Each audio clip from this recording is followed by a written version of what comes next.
मैं शमशेर खान, शाहचार्य गणित, राजकीय कन्या महाविद्यालय चौक। अपन पढ़ रहे हैं समाकलन गणित। समाकलन गणित और समाकलन गणित में क्या पढ़ रहे हैं? क्षेत्रकलन। और क्षेत्रकलन में ध्रुवीय वक्रों का क्षेत्रफल। ध्रुवीय वक्रों का क्षेत्रफल। आज अपने इसी क्रम में अपने एक क्वेश्चन करते हैं। प्रश्न है, वृत्तों r is equal to a root two एवं r is equal to 2a cos theta के उभयनिष्ठ क्षेत्रफल को ज्ञात कीजिए। हल, वृत्त r is equal to a root two का केंद्र मूल बिंदु तथा त्रिज्या ए रूट टू है एवं वृत्त r is equal to 2a cos theta की त्रिज्या a है जो मूल बिंदु से गुजरता है तथा जिसका केंद्र आरंभिक रेखा पर स्थित है। जिसका केंद्र आरंभिक रेखा पर स्थित है ये। ठीक है, तो ये पहला वृत्त है और ये दूसरा वृत्त है। दोनों वृत्त एक दूसरे को P तथा Q बिंदु पर काटते हैं। अतः उभयनिष्ठ क्षेत्रफल क्या होगा भाई?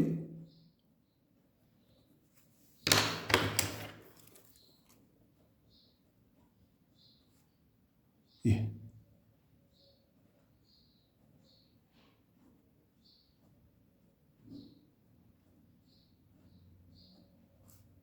उभयनिष्ठ क्षेत्रफल ये होगा। और इसमें भी क्या है? ये इसमें इतने उभयनिष्ठ क्षेत्रफल में तो वक्र कौन सा काम में आ रहा है भाई? ये दूसरा वृत्त। और ये उभयनिष्ठ क्षेत्र है। अब सबसे पहले तो ये देखें कि ये दोनों वृत्त अक्ष एक्सिस के या प्रारंभिक रेखा के सममित है। इसलिए अपन ये क्षेत्रफल ज्ञात करके कौन सा? ये OSPRO ये ज्ञात करके 2 से गुणा कर देंगे। वैसे उभयनिष्ठ क्षेत्र क्या है? OSPRQO।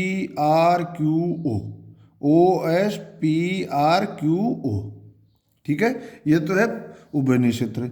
और उभयनिष्ठ क्षेत्र में अपन क्या करेंगे? इसके चूंकि सममित है इसलिए OSPRO का क्षेत्रफल ज्ञात कर लेंगे। OSPRO का क्षेत्रफल ज्ञात करके 2 से गुणा कर देंगे। अब देखो, ये क्षेत्रफल ज्ञात करने के लिए भी क्या है? OSPO एक क्षेत्र अलग बनता है। क्यों? क्योंकि इसमें वक्र ये काम में आ रहा है। और एक क्षेत्र बनता है OPRO, इसमें वक्र ये वृत्त काम में आ रहा है। तो इसका मतलब ये तो क्षेत्र हो गया अलग।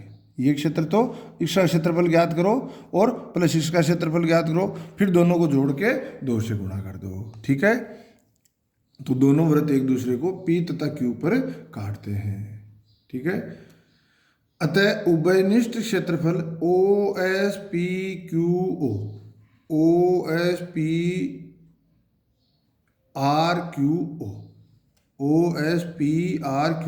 है जो ज्ञात करना है। दोनों वृत्तों के समीकरणों को हल करने पर theta is equal to plus minus pi by 4। Theta is equal to plus minus pi by 4। तो ये रेखा तो हो गई theta is equal to pi by 4। ये रेखा हो गई theta is equal to minus pi by 4। ठीक है,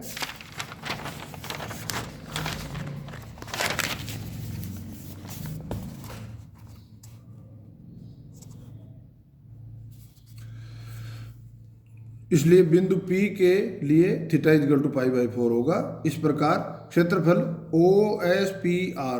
OSPRO इजकल टू क्षेत्रफल OSPO प्लस OSPO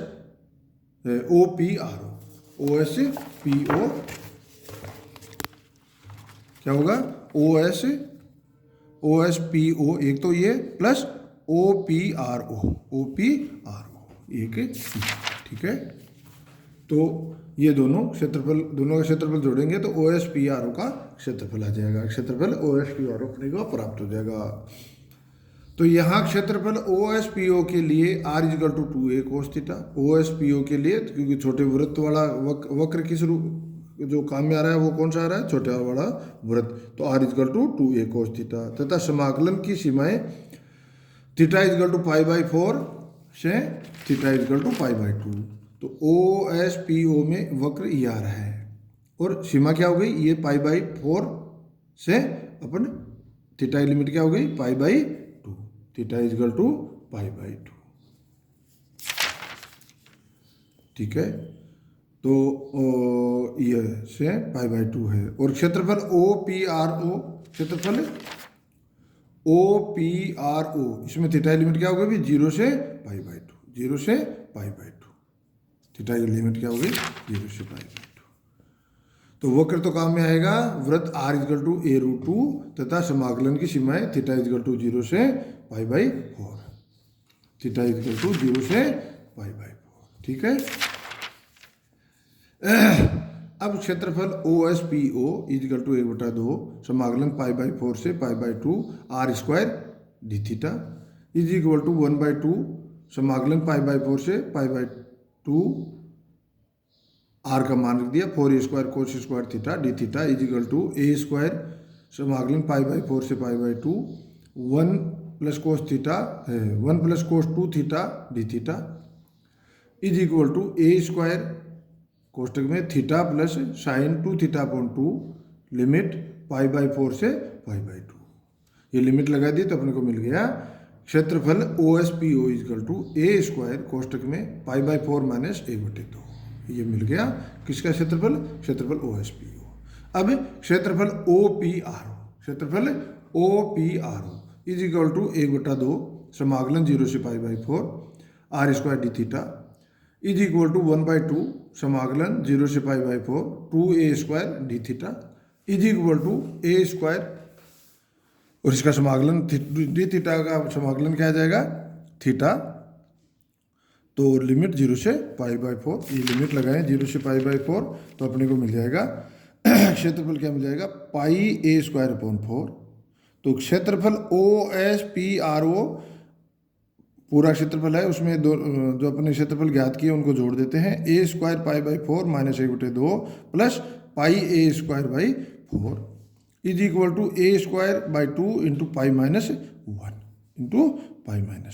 ठीक है, अब पूरा क्षेत्रफल क्या होगा, ये तो अपने आधा निकाला है, इसे 2 से गुणा कर देते हैं। तो उभयनिष्ठ क्षेत्रफल OSPRQO is equal to 2 into क्षेत्रफल OSPRO, क्षेत्रफल OSPRQO is equal to 2 into क्षेत्रफल OSPRO is equal to 2 into a²/2 into π-1।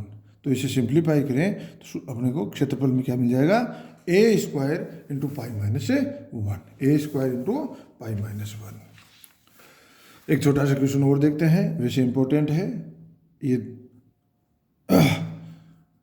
Cardioid R is equal to 1 minus cos theta का क्षेत्रफल अपन ने पहले निकाल चुके। Cardioid R is equal to a into 1 plus cos theta का क्षेत्रफल अपन ज्ञात करते हैं। तो इसका a into 1 minus cos theta हो तो इसका जो मैंने ये काट रखा है ये डायग्राम होता है, और R is equal to a into 1 plus cos theta हो तो ये डायग्राम होता है। और इसमें ये दूरी क्या होती है, 2a, ये दूरी क्या होती है, 2a। तो वक्र अक्ष अक्ष के सममित है, वक्र अक्ष अक्ष के सममित है। तो अपन क्या करेंगे, ये क्षेत्रफल ज्ञात कर, ये पट्टियाँ लेके ये इसका क्षेत्रफल ज्ञात कर लेते हैं, ये क्षेत्रफल ज्ञात कर लेते हैं। कौन सा, ये ऊपर वाला। तो theta is equal to 0, theta is equal to 0 तो R इजकल टू 2a यहाँ से शुरू होगा, और थीटा इजकल टू π/2 तो R इजकल टू a। ये दूरी क्या होती है, ये दूरी क्या होती है भाई, a, ये दूरी क्या होती है, a।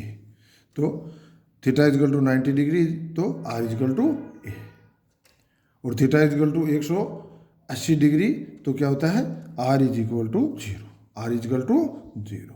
अतः कार्डियोइड का क्षेत्रफल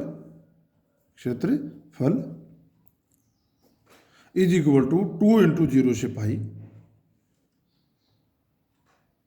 यहाँ क्या होगा, R इजकल टू वापस 0, यहाँ टच हो जाता है इसलिए R इजकल टू 0। तो 0 से पाई a² 1 प्लस कोस थीटा का होल स्क्वायर डी थीटा। और आगे बढ़ें तो अगला पद मिलेगा a² समाकलन 0 से पाई 4 कोस 4 θ/2 डी थीटा।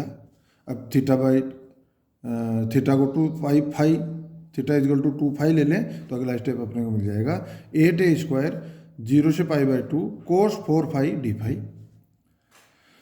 अब चूंकि इसमें गामा सूत्र लगाना है तो इसे उस रूप में लिख लेते हैं 8a² समाकलन 0 से पाई बाई 2, ये लिमिट भी तो थीटा इजकल टू 0 तो